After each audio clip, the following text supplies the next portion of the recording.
that naive. I'm just such a fine. Better borrow Boy, oh boy, it's that favorite time of the year. We get this every other year whenever the mid-elections come around, and there's always some kind of like amazing attack on, you know, the liberal side, the left side, whatever you want to call it. It's always a way to influence votes, and I'm going to tell you why. This is very obviously a pattern, and there's always a pattern right before any kind of election that's major, and it's going to help you influence your decision making on which side you want to go for. This happens every fucking time. Every time. So, does anybody remember the Trump mad bomber in Florida back in October, like late October of 2018? Where the story was like, oh, he was going to send all these pipe bombs to anybody who criticized Trump, including Hillary Clinton, Barack Obama. And what made it even more just kind of like was the fact that he lived in a van that was just decked out in Donald Trump stickers. You guys remember that? I had the same reaction to that story as I did to the Jussie Smollett story. You know, like, oh, I was going out to get Subway at like 3 in the morning in like, what was it, Chicago or some shit? Or Detroit? I forgot where he was. He was out in one of those places that was just kind of like, why would you be out in the middle of the night? And these Trump supporters showed up to like put a noose on him and, you know, all that weird shit. And then you had the mad Trump bomber of, of Florida in 2018, and it, you know, it just happened to happen before mid-election, you know, midterms, and now we have Nancy Pelosi's husband's attacked by a man in his underwear, while he's also in his underwear, with glass broken from the inside, and you know, the media's not really covering that part. They're fighting over a hammer, and this is now a problem because it's now blamed on Elon Musk because of Twitter, because for some reason we got to blame Elon now because he owns something that they no longer have control over, and this is just the most ludicrous fucking thing ever. It's actually kind of funny because it just shows you just how stupid they are and how desperate this is.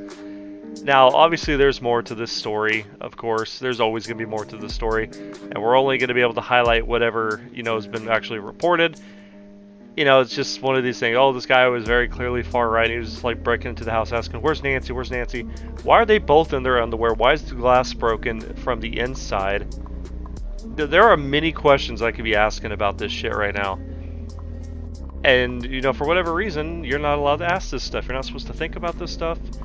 You know, Elon Musk actually came under fire today because he tweeted out at Hillary Clinton, like, there's more to the story. Then he deleted the tweet.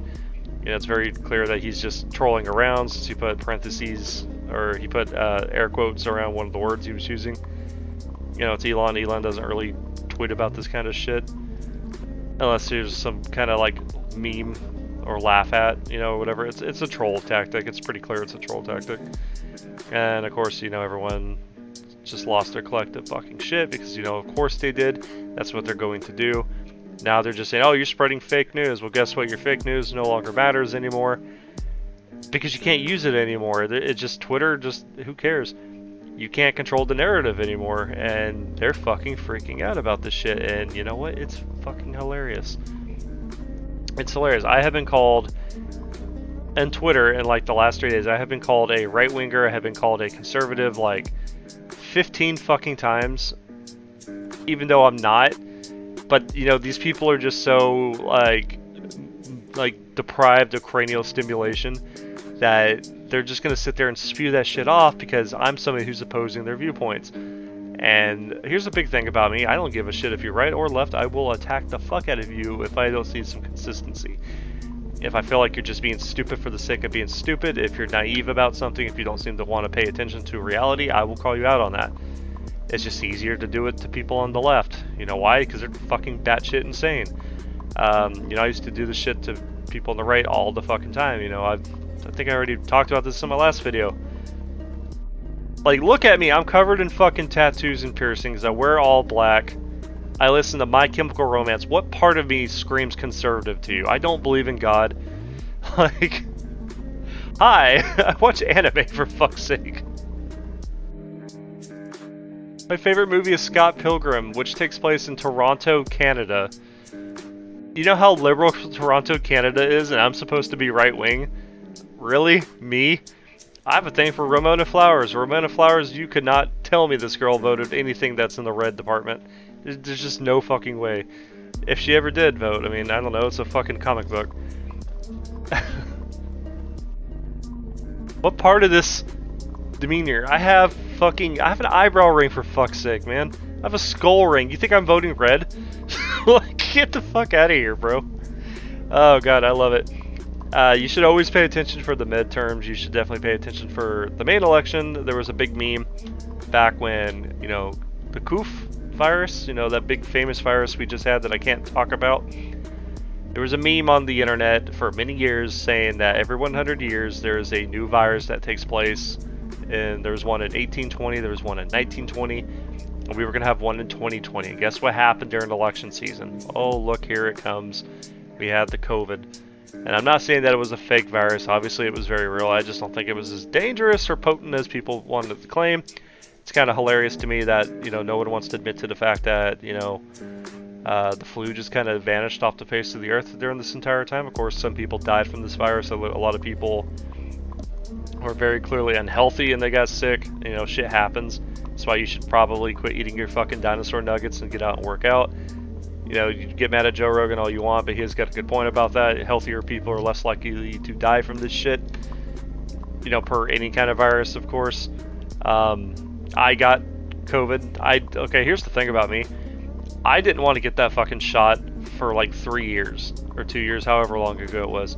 I said no constantly, and the only reason I did it is because my nose is broken. I can't breathe through a face mask very well. That's why I talk weird a lot. That's why I'm always like, you might hear me like breathe weird in the microphone. It's because I don't breathe oxygen through my nose very well at all from a face injury. I've had facial reconstruction surgery. My nose is shifted. My camera is actually flipped, so my face doesn't look so Frankenstein right now. And I was told if I got the shot, I would never have to wear the mask again for work. I said, you know what? Okay, I'll do that. As soon as I get the damn shot, guess what happens? I got sick like a week later. And I'm like, oh, that's so funny! Me, who doesn't interact with anybody. I'm very reclusive. I keep to myself. I don't interact with human beings. Somehow I got the coof. How did that happen? I don't fucking know. Even at my job, I'm still isolated from everyone else. Who did I get it from? That's hard to say. I want to say it came from the fucking needle that went into my arm, but you know, that's taboo. You can't talk about that. Call me a conspiracy theorist. I don't really care, but I mean, hey, it happened. So, I mean, what can I say? I don't know. And, you know, that happened right during the election season. So, you know, of course, they were weaponized, used to take Trump down. And I think that was halfway successful. I got my opinions on the election, of course. Was I upset when the election was wrong? I was annoyed because I knew something was up. It makes zero fucking sense that somebody could not campaign and still win. But I guess the only way it could logically make any kind of sense to me is the fact that they were trying really hard to get young people involved, which is why they're taking over, you know, sites like Twitter and Facebook. You couldn't tweet about specific things, especially Hunter Biden's laptop. That was like a big taboo subject. Now, guess what? We can talk about it because guess what? The FBI don't have it no more. Oops. You know something else I wanted to talk about too while I'm thinking about it? I was going to make a video about this, but I'm really sick of politics. Like, I'm so sick of everything. But this one's actually really important. Janine Maxwell. If you don't know who that is, that was Jeffrey Epstein's accomplice. She got arrested, you know, discovered she was living at her house, and they, I guess, found her at her house as if they never considered, hey, let's go to this bitch's fucking residence. But anyways, they caught this bitch, they found her, they arrested her. She was supposed to have a bunch of names, and then silence. You don't hear about it anymore. But you know what? I can guarantee you one thing. Donald Trump was not on that list, and you want to know how I know? Because if he was, they would never have shut the fuck up about it. That's true. Again, I'm not a MAGA dude or anything like that. I'm just somebody that kind of sees the bigger picture. I kind of see what's going on, and I just like to commentate on that. So keep your stupid right-wing bullshit out of my fucking comments. I don't really care to hear it. I'm not right-wing. I just, again, as I said, I like consistency. I like to see people make sense of things or try to, not just blindly believe anything. Use your brain. You got that little rock in your head for a reason. But it's just hilarious to me that, you know, a certain somebody wasn't on that list, because if he was, you would have never stopped hearing about it. And what makes me just think that maybe someone else was on that list is because it's now hidden, it's now very quiet. It could very well influence the midterms, you know? I mean, I don't know. I'm just saying. Call me, say what you want. Oh, Mr. Biden. I mean, oops. I gotta censor that out. Anyways, I'm gonna let you guys go. I will see everybody tomorrow with a video for Halloween. I'm gonna do a horror reaction. I was gonna do that a couple times this month, but I'm kind of a bitch when it comes to Ghost, and so I was saving it for a Halloween special, so we're gonna do that for Halloween. So I will see everybody tomorrow. Hope you guys have a good trick or treat, and goodbye.